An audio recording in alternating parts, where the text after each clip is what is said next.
Hey there, guys, you amazing Time Lords and amazing viewers. So, today I'm going to be doing a review on Doctor Who The Web of Fear. Now, I absolutely do love this story. It's one of my personal favourite stories from season 5 with Patrick Troughton. Season 5 is one of my favourite Troughton seasons, followed by season 6 and then season 4. I absolutely do love this story. I mean, the way you have the Yeti control unit smash through the window and going into the Yeti, and then it attacks the guard after Professor Travis literally just leaves it in the museum, is an absolutely kind of a good sort of horror, kind of gritty moment for Doctor Who.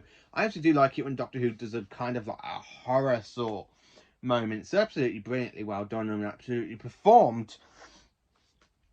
I like the way you have the great intelligence in this as well, where he's literally trying to control the TARDIS, making the Doctor and Vicky and Joe, Jamie literally stay in the TARDIS, like being trapped. I like the way it also continues on from the Enemy of the World, because at the end of the Enemy of the World, we literally see Salamander get flown into the TARDIS time vortex, and the way it literally mentions about the Salamander pressing the take off button and he gets and leaving the doors open, which is something you should never do in Classic Who, but then for some reason in Modern Who, oh, you're in space, yeah, you can just open the doors.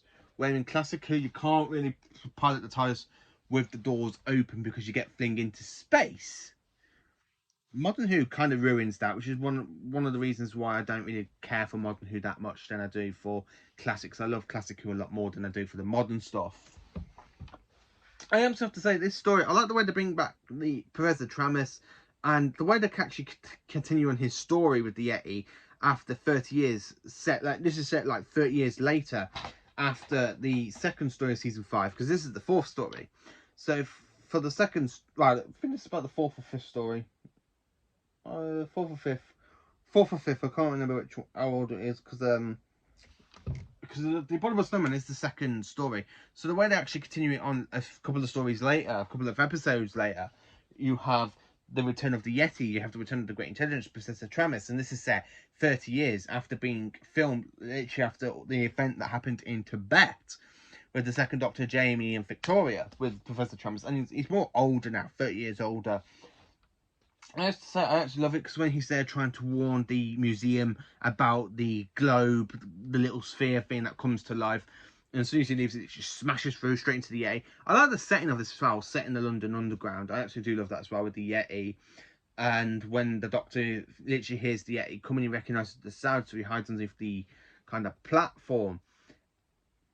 And then when the bomb explodes, but I like the bit with Jamie and Victoria in part 1 when they're with the soldiers going, "Are you sure there's nobody else in there?"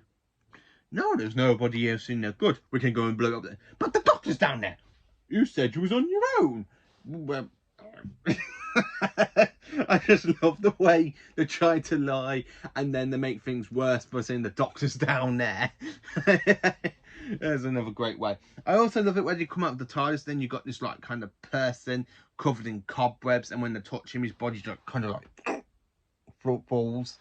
That's another kind of a great sort of scene as well. The rest of it I absolutely do love. I mean, the whole bit with the soldiers running around, that little scene in part 4 and 5, I think, when the Yetis coming down and they're there with the bazookas and rocket launchers and whatever you can get the hands on, trying to defeat the Yetis, and the Yetis just there just going like that, being controlled by the great intelligence, moving around with the claws, and then when they get hold of you, they just go. I absolutely do like it when the Yeti kills. This story is absolutely one of my personal favourites for Troughton for season 5. My personal thoughts on this, I have to say, it is a great story to.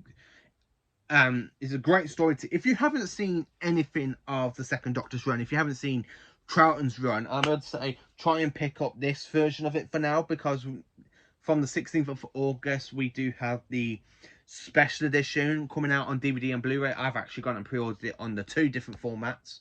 I've ordered it on the DVD so it fits in with the DVD one really nicely next to the original release, and I've ordered it in the Blu-ray Steelbook. I absolutely do love this kind of story. It's absolutely incredible as well.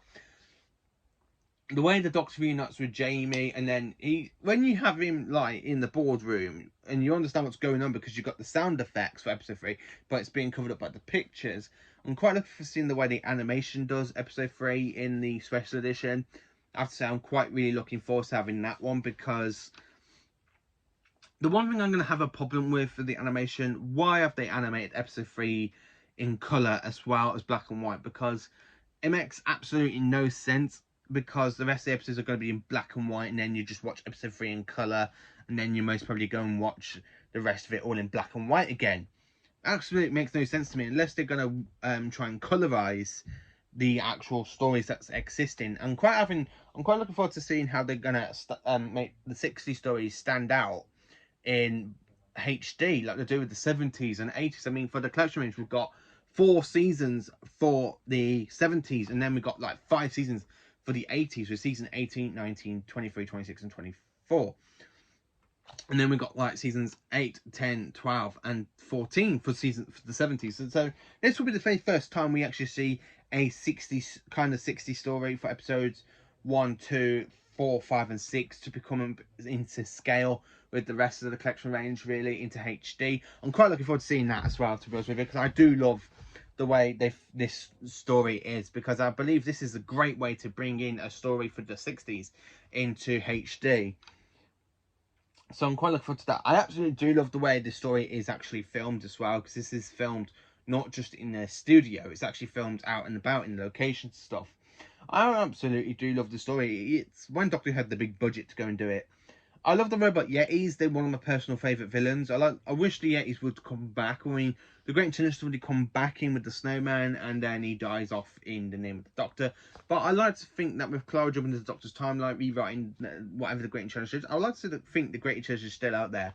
And I would like to see the return of the Robot Yetis. Bring back the Robot Yetis.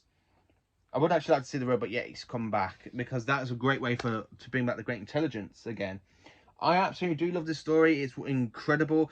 So, would I recommend this story to a new person who wants to get into Doctor Who? Because I do have one of my personal friends that wants to get into Doctor Who. I have given them quite a lot of DVDs, actually. I've given them about 15, and I've got 13 more for her, because I've actually gone and brought the ones in the box sets, because I was so stupidly got rid of all the box sets, so I've gone and rebought them because I want them all in the box set. So you kind of like, if I move out the way, I have them in the box set order.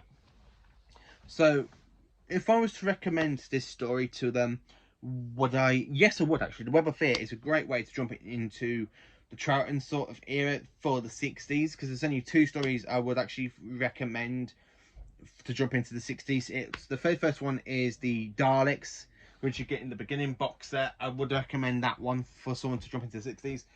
And of course, Tomb of the Cybermen for the 60s as well, because them two are the 2 ones I do highly recommend for Troughton's run, and William Hartnell. But this is the second story I would highly recommend for the 60s. Well, second or third.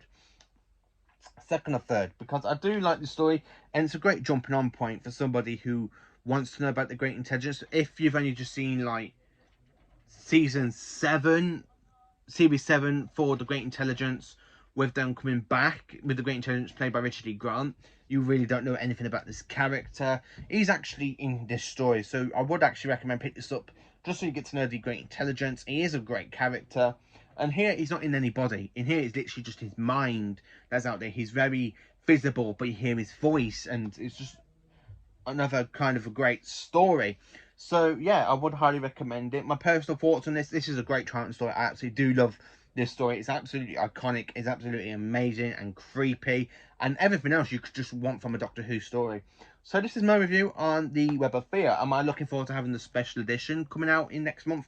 Hell yes, bring it out, bring it out. The Great Intelligence coming out on DVD and Blu-ray. Quite looking forward to that. So let me know, of course, what you think of the Web of Fear. Is it one of your favourite stories? Is it one of your least favourites? Let me know. Thank you for watching. Please do like, subscribe, and share to my channel. And let me know in the comments what you think of Doctor Who, the Web of Fear.